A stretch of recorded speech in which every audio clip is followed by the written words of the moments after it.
থাইল্যান্ডে ষষ্ঠ দিনে শুক্রবার। আজকে আমাদের গন্তব্য কোলান্টা। তো আমাদের হোটেল থেকে 9:30 থেকে 10:15টার মধ্যে তোলার কথা ছিল, তাই তুলে নিয়ে এসছে এখানকার একটি পিয়ারে। বেশ বড় পিয়ার, সামনেটা দেখাচ্ছি। মানে আমরা এর অর্ধেক হেঁটেছি, এখন অর্ধেক বাকি। এখান থেকে আমাদের ফেরি সার্ভিসে নিয়ে যাবে হলো কোলান্তা এবং হোটেলে ড্রপ করবে। তো আজকেও মারাত্মক রোদ্দুর, অ্যাজ ইউজুয়াল এসি ভ্যানে করে নিয়ে এসেছি বলে পাঁচুয়া। এবং কালকে আমরা যে ক্র্যাবি টাউনে এসেছিলাম তার পাশ দিয়ে আসা, এটা একটু বড় পিয়ার, অনেকটাই বড়। তো আরও বেশ কিছু ট্যুরিস্ট এখানে রয়েছে যারা লান্তা যাচ্ছে আর কি, এবং তাদের অধিকাংশকেই এখান থেকেই একটা, এরা আমাকেও জিজ্ঞেস করেছে যে কদিন লান্তায় থাকবেন, সেখান থেকে কোথায় যাবেন, এবং এখান থেকেই টিকিট বুক করার কথা বললো। এরা চেয়েছে 500 ভাট করে। আমি লান্তাতে 2 দিন থেকে তারপর সেখান থেকে ফিফি যাব। তবে আমি একটু কাস্টম ট্যুর চাইছিলাম, সেটা এরা দিতে পারবে না।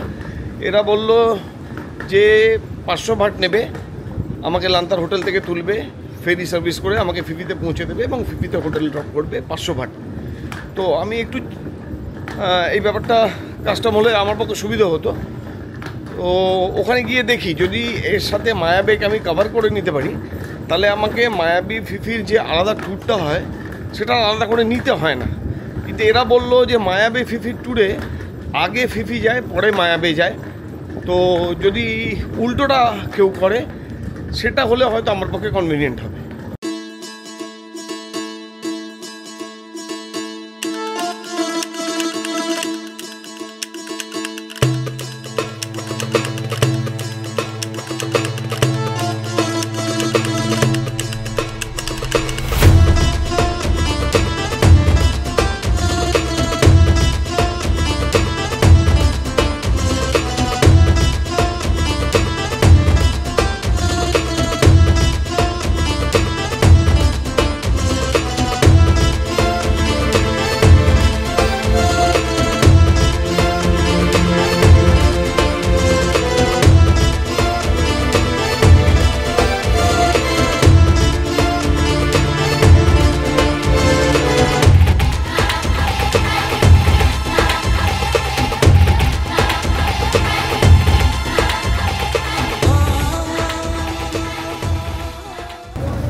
দেবে কখন দেবে?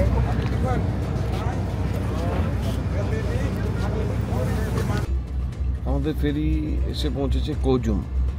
তো প্রথমে বুঝতে পারিনি, আর টুলে নেমেই যাচ্ছিলাম। তো দেখি কেউ মালপত্র নামাচ্ছে না, আর মাত্র কয়েকজন মাত্রই নামলো, বাকিরা কজন উঠছে। তখন জিজ্ঞেস করাতে, এবং লেখাও ছিল, আমি খেয়াল করিনি প্রথমে, দেখলাম এটা কোজুম পিয়ার।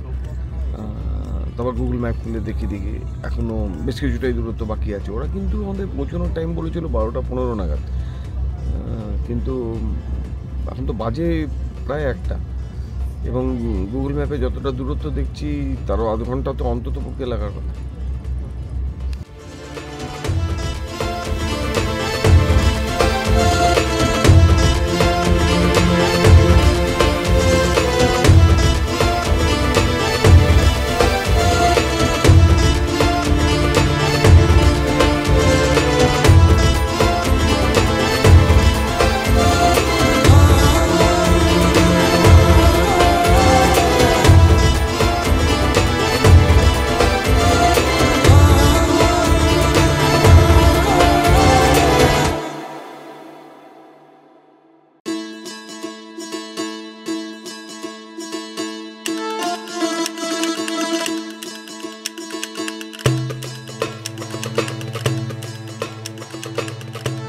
কোলান্তায় আমাদের রুম আমাদের পড়লো 1417 ভাট 2 রাতের জন্যে। ভালোই রুম, গ্রাউন্ড ফ্লোরেই। এখানে একটা কাপল এটাকে চালান। টয়লেটটা দেখে নিই। হ্যাঁ ঠিক আছে, ভালোই রুম।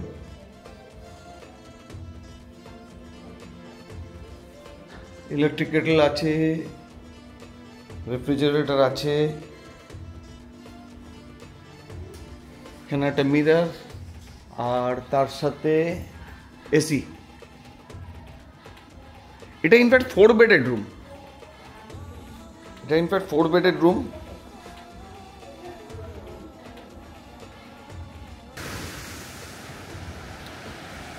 একই আন্দামান সমুদ্র। 3 মাস আগে আন্দামান থেকে দেখেছি, হ্যাভলক থেকে, নীল থেকে, সে ছিল এক রূপ। গত 2 দিন ক্র্যাবির থেকে দেখেছি, তা ছিল অন্যরকম। আর আজকে কোলান্তার থেকে সম্পূর্ণ অন্য রূপ, শান্ত, লোকজন নেই। আমি অনেক দূর অবধি মাত্র 2-3জনকে দেখতে পাচ্ছি। এই ব্রিজটা নাম গুগল যা দেখাচ্ছে তা হচ্ছে কোকোনাট পাম ব্রিজ। আর লং ব্রিজ যেখানে আমাদের নামিয়েছে পিয়ার থেকে অনেকটাই দূর এটা আমাদের এই জায়গাটা, একটু নিরিবিলি, শান্ত, অন্য ধরনের। তো ভালো হোটেলটি, তার সাথে সাথে বৃষ্টিও। কেউ হেঁটে গেছে, তার পায়ের চিহ্ন দুজনের। ভালো লাগছে দেখতে।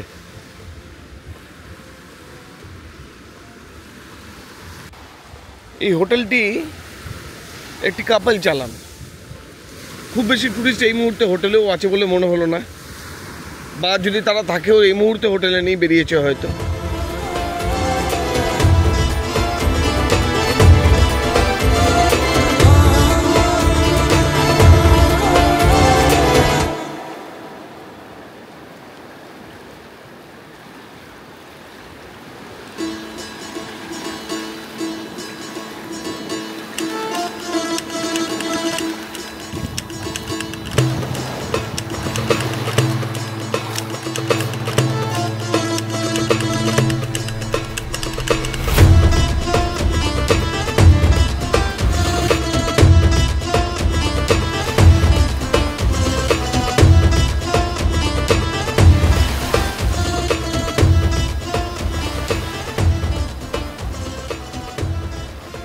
কোলান্তাতে এখন অবধি আমি কোনো ভারতীয় দেখিনি।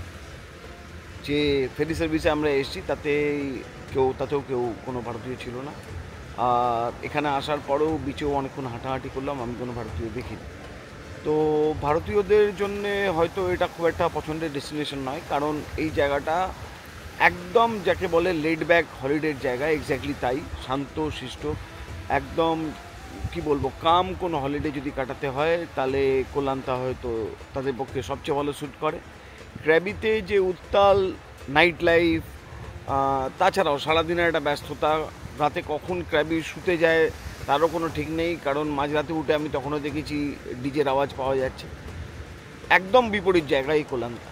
এবং এখানে আমি অনেক দূর হেঁটেও সর্বসাকল্যে 10 জনের বেশি লোক এখনো অবধি দেখিনি।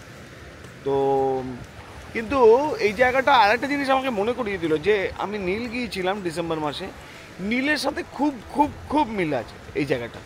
তো নীলেরও এরকম সমুদ্রের রঙটা এরকম একটু ফাঁকা ফাঁকা, কম্পারেটিভলি এতটা নয়, নীলের থেকে বেশি টুরিস্ট ড্র করে নিশ্চয়ই, কিন্তু নীলের সাথে ভীষণ মিল আছে। এই রক ফর্মেশন উল্টো দিকে যারা দেখাই, এই হয়তো দেখা যাচ্ছে উল্টো দিকে রক ফর্মেশন যেগুলো রয়েছে এইগুলো নীলেও অনেকটা এরকম ছিল। আর নীলের বিচও বিভিন্ন রকম, অবশ্য নীলে একরকম বিচ নেই, বিভিন্ন ধরনের বিচ আছে। তবে আমার সামাও খুব কাছাকাছি মনে হচ্ছে নীলের। সমুদ্র তো একই, ওখানেও আন্দামান সি, এখানেও আন্দামান সি। সূর্যাস্তের আলোর ছটা দেখতে দেখতে মনে করার চেষ্টা করছিলাম যে শেষ কবে এরকম আলোর ছটা দেখেছি। হয়তো দেখিইনি। আজ লান্তা পৌঁছতেই অনেকটা সময় লেগে গেল। কাল বাইকে করে কোলান্তা আইল্যান্ড ঘুরবো, সেটা না হয় থাকের পরের পর্বেই। দেখা হচ্ছে তাহলে পরের পর্বে।